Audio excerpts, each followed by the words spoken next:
మేడిగడ్డ, అన్నారం, సుందిల్ల ఈ 3 బ్యారేజీలను 2 సందర్భాల్లో ఆగస్ట్ 1, 2018 మే 27, 2018 ఆగస్ట్ 1, 2021లో క్యాబినెట్ ఆమోదం తీసుకోవడం జరిగింది. First RE, second RE. ఇది మీరు చూస్తే May 27, 2018 INCAT Department Kaleshwaram project construction of 3 barrages across Godavari River and 3 lift irrigations at Medigadda, Annaram, Sundilla under link 1 of the project. Project variations necessitated during the execution with reference to the administrative sanction accorded earlier. With reference to the administrative sanction accorded earlier. Revised administrative approval. అంటే మనం ratification చేయడం జరిగింది. ఇచ్చిన జీవోలను cabinet ఏ రోజు May 27, 2018. It's a cabinet ratification for 3 barrages. Next. This is again on 1st August 2021. Approval for the final estimate for the work Kaleshwaram project, Medigadda barrage, construction of barrage with radial guest hosting arrangements including formation of guide bunds on either side of the barrage. నేను ఒక దగ్గర మాట్లాడుతున్నారు additional వర్క్స్కు cabinet approval లేదు. It was very clearly mention. దానికి కూడా guide bunds etcetera కూడా Medigadda final approval కూడా మరొకసారి కూడా క్యాబినెట్ అప్రూవల్ తీసుకోవడం జరిగింది. అన్నారంకు కూడా 11th August 2022 నాడు Annaram barrage administrative approval to the final estimate for the work of construction of Annaram barrage with radial gates. ఎవరెవరు హాజరైందో కూడా అక్కడ ఉన్నది మీకు. మహమూద్ అలీ, ఇంద్రకరణ్ రెడ్డి, శ్రీనివాస్ యాదవ్ గారు, జగదీష్ రెడ్డి గారు, నిరంజన్ రెడ్డి గారు, ఈశ్వర్ గారు, దయాకర్ రావు గారు, శ్రీనివాస్ గౌడ్ గారు, ప్రశాంత్ రెడ్డి గారు, మల్లారెడ్డి గారు, హరీష్ రావు గారు, సబితా గారు, గంగుల కమలాకర్ గారు, సత్యవతి గారు, పువ్వాడ అజయ్ కుమార్ గారు. సో ఇట్స్ వెరీ క్లియర్ కదా బై సాబ్. అందులో అయితే ఇద్దరు ఆన్నే ఉన్నారు. ఇప్పుడు వాళ్ళని అడిగితే చెప్తారు కదా ఇవి అయినాయా కాలేదా. నెక్స్ట్, దిస్ ఈజ్ సుందిల్ల బ్యారేజ్కు క్యాబినెట్ అప్రూవల్. ఇంకే ఎవడన్నా క్యాబినెట్ అప్రూవల్ లేదంటే ఇంకేం చేయాలిగా నేను? ఎన్నిసార్లు ఉన్నాయి ఇది? One more thing, the other side of the approvals, ఇది కూడా మీకు కూడా తెలిస్తే మంచిది. క్యాబినెట్ అప్రూవలే కాదు, అసెంబ్లీ అప్రూవల్స్ కూడా ఉన్నాయి. Assembly approval is more powerful than the cabinet approval. More powerful than the cabinet approval.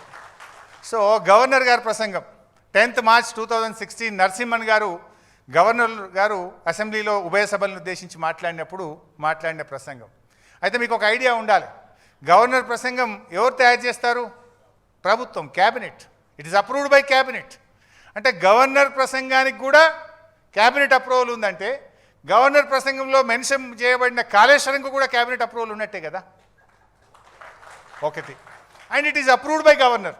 ఆ ప్రసంగాన్ని గవర్నర్ గారు అప్రూవ్ చేసే కదా ఆయన వచ్చి చదివేది. It is approved by cabinet, approved by governor, approved by assembly.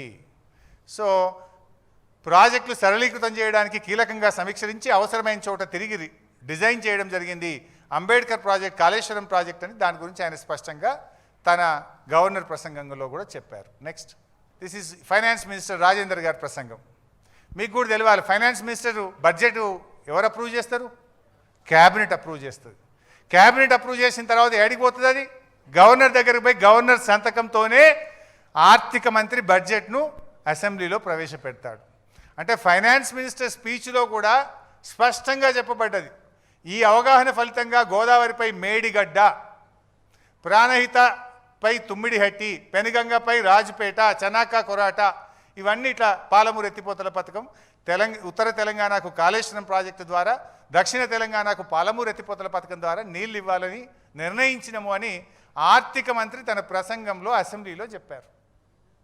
ఆర్థిక మంత్రి ప్రసంగం approved by cabinet, approved by governor. ఇంతకంటే క్లియర్ ఏం కావాలి? This is very clear. Next, KCR గారు ప్రజెంటేషన్ ఇచ్చారు. వీళ్ళు ఏం మాట్లాడతారు? లేలే ఒక్కడే నిర్ణయం తీసుకున్నాడు, సోలో నిర్ణయం తీసుకున్నాడు హరీష్ రావు లేకపోతే కేసీఆర్ గారు అని మాట్లాడుతున్నారు. కేసీఆర్ ఎంత ఫెయిర్గా ఉన్నాడంటే ప్రభుత్వం చేస్తున్న కార్యక్రమాలను శాసనసభకు వివరించిండు. It is first time in the history of the state. I think రాష్ట్రంలోగా దేశంలోనే ఫస్ట్ ఒక ముఖ్యమంత్రి పవర్ పాయింట్ ప్రజెంటేషన్ పెట్టి ఈ రాష్ట్రంలో జరుగుతున్న అభివృద్ధి కార్యక్రమాలను శాసనసభకు వివరించిన ముఖ్యమంత్రి ఈ భారతదేశంలో ఉన్నారంటే దట్ ఈస్ ఓన్లీ కేసీఆర్.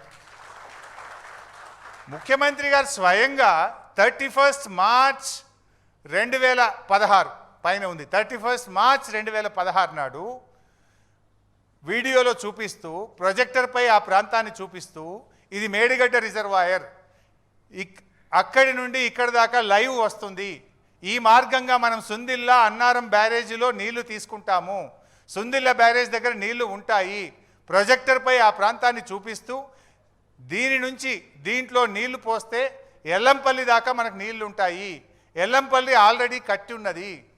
ఇంకోటి బైసాబ్, ఈ డాక్యుమెంటు మీరు గూగుల్లో పోయి కొడితే అసెంబ్లీ రికార్డ్స్లో ఉంటుంది. It is not a private document, it's a public document. నేను కూడా గూగుల్లో కొట్టే తీసుకున్నా. ఇది నాకు ఎక్కడి నుంచి అసెంబ్లీలో ఇయ్యలే వాళ్ళు. ప్రతి ఎమ్మెల్యేకి ఒక పిన్ కోడ్ ఇస్తారు అసెంబ్లీ లైబ్రరీ చూసుకోవడానికి. నా కోడ్ కొట్టి నేనే తీసుకొని దాంట్లోకి ఎక్స్ట్రాక్ట్ చేసి పెట్టినా. ఇప్పుడు కేసీఆర్ గారు సోలో నిర్ణయం అంటారు. ఆయన ఎంత గొప్పగా అంటే అన్ని క్యాబినెట్ నిర్ణయాలు, సిడబ్ల్యూసి, వ్యాప్కోసు, నేను మీకు అవన్నీ చూపించాను. ఇది కూడా ఆయన రాష్ట్ర ప్రభుత్వం తీసుకున్న ఆలోచనను శాసనసభలోని అన్ని పక్షాలకు చెప్పాలి, రాష్ట్ర ప్రజలకు చెప్పాలి అని పవర్ పాయింట్ ప్రజెంటేషన్ ఇచ్చి అన్ని రాజకీయ పార్టీల అభిప్రాయాలు తీసుకున్నారు. రాష్ట్ర ప్రజలకే చెప్పిండు కదా KCR. How can it be a solo decision? That was very well discussed in the assembly. సరే, ఉత్తమ్ కుమార్ రెడ్డి ఏమో నేను ప్రిపేర్ అయ్యి రాలేదని పారిపోయింది. కానీ మిగతా బీజేపీ వాళ్ళు, సిపిఐ వాళ్ళు, ఇతర పార్టీలన్నీ అయితే పాల్గొన్నారు కదా. ఎంఐఎంఓ అన్ని పార్టీలు పాల్గొన్నాయి, తమ తమ సూచనలు ఇచ్చారు, కేసీఆర్ గారిని అభినందించారు, మంచి నిర్ణయం తీసుకున్నారని చెప్పారు. అంటే కేసీఆర్ గారు అంత స్పష్టంగా తన ప్రభుత్వ ఆలోచనను శాసనసభ ద్వారా సభను కాన్ఫిడెన్స్లోకి తీసుకొని, సభలోని విపక్షాల సూచనలు తీసుకొని రాష్ట్ర ప్రజానికానికి చెప్పి ఇంత ఓపెన్గా, ఇంత ట్రాన్స్పరెంట్గా కేసీఆర్ చేస్తుంటే ఇది సోలో నిర్ణయం అని కమిషన్ రిపోర్ట్ ఇవ్వడం అంటే is it fair? Will it be correct? ఒక్కసారి ఆలోచించండి దయచేసి.